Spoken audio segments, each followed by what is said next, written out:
बसंतपुर से थोड़ा दूर एक छोटा सा गांव था, बरुआ खेरा, जहां सुबह सूरज उगते ही चिड़ियों की आवाज गूंजती थी, जहां खेतों में हरियाली लहराती थी, जहां किसान अपने पसीने से धरती को सींचते थे।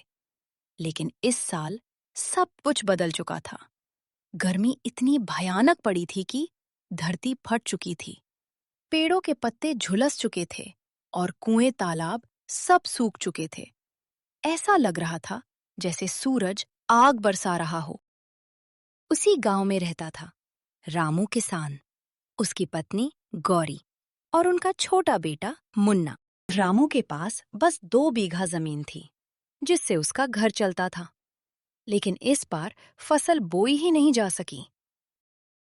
सुबह सुबह रामू खेत पर खड़ा आसमान देख रहा था। हे भगवान, अब क्या होगा? न पानी, न फसल, घर कैसे चलेगा? इतने में गौरी पीछे से आवाज देती है, अरे सुनते हो?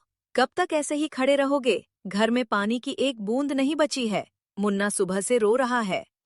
रामू भारी कदमों से घर की ओर चल पड़ता है।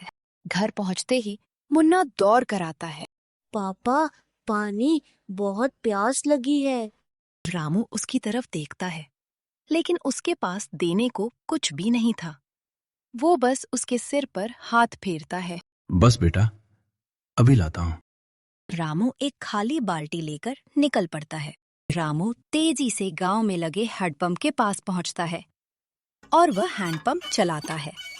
लेकिन हैंडपंप से सिर्फ ठक ठक ठक आवाज आती है, पानी नहीं।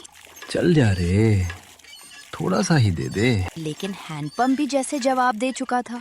फिर वो तालाब की तरफ जाता है, जहां कभी बच्चे नहाते थे। आज वहां सिर्फ सूखी मिट्टी और दरारें थीं। रामू जमीन पर बैठ जाता है। अब कहाँ जाऊं? तभी कुछ गांव वाले दिखते हैं। रामू, चल हमारे साथ। 3 कोस दूर कुआं है, शायद वहां पानी मिल जाए। रामू भी उनके साथ चल पड़ता है। धूप इतनी तेज थी कि हर कदम भारी लग रहा था। चलते चलते रास्ते में एक बूढ़ा आदमी गिर जाता है। अब नहीं चला जाता। लेकिन कोई रुक नहीं सकता था, क्योंकि सबको पानी चाहिए था। उधर घर पर गौरी मुन्ना को गोद में लिए बैठी थी। मुन्ना का शरीर तप रहा था। माँ, पानी। गौरी की आंखों से आंसू निकल आते हैं।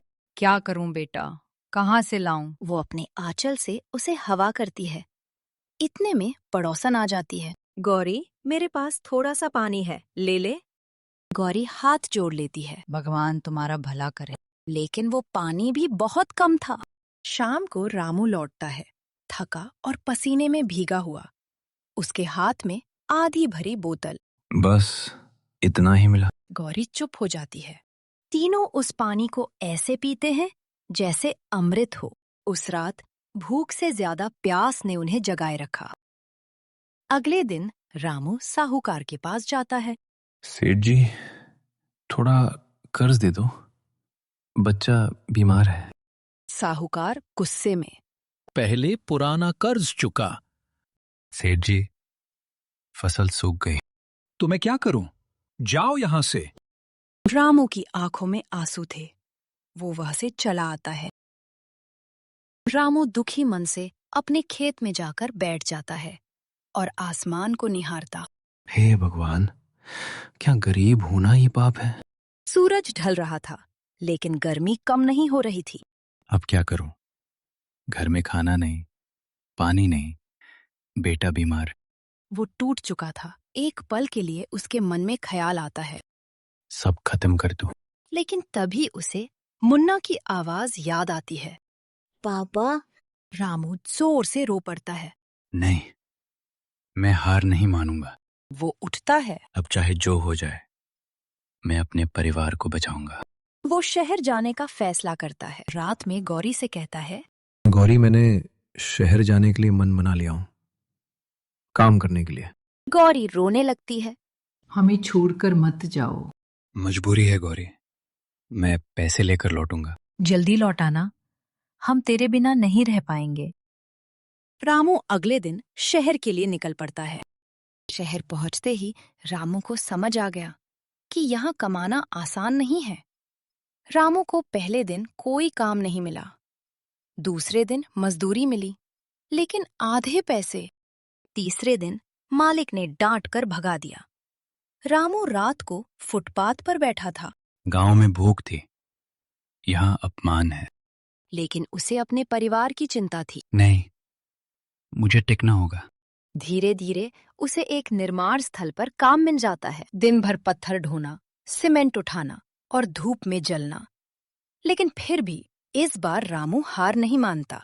उधर गांव में गौरी अकेली सब संभाल रही थी। मुन्ना कभी पूछता, माँ, पापा कब आएंगे? गौरी मुस्कुराकर कहती, जल्दी आएंगे बेटा। लेकिन अंदर से वो टूट रही थी। पानी अब भी मुश्किल से मिल रहा था। खाना भी कभी होता, कभी नहीं। गौरी ने गांव में छोटे मोटे काम करने शुरू कर दिए। वह किसी किसी के घरों में बर्तन धोने और झाड़ू पोछा करने की काम पकड़ ली, ताकि किसी तरह बस बच्चों का पेट भर जाए। एक दिन शहर में जहां रामू काम करता था, वहां कुछ इंजीनियर आते हैं। वो मजदूरों से बात करते हैं। हम सरकार की तरफ से आए हैं। गांव में पानी की नई योजना शुरू हो रही है। रामू ध्यान से सुनता है।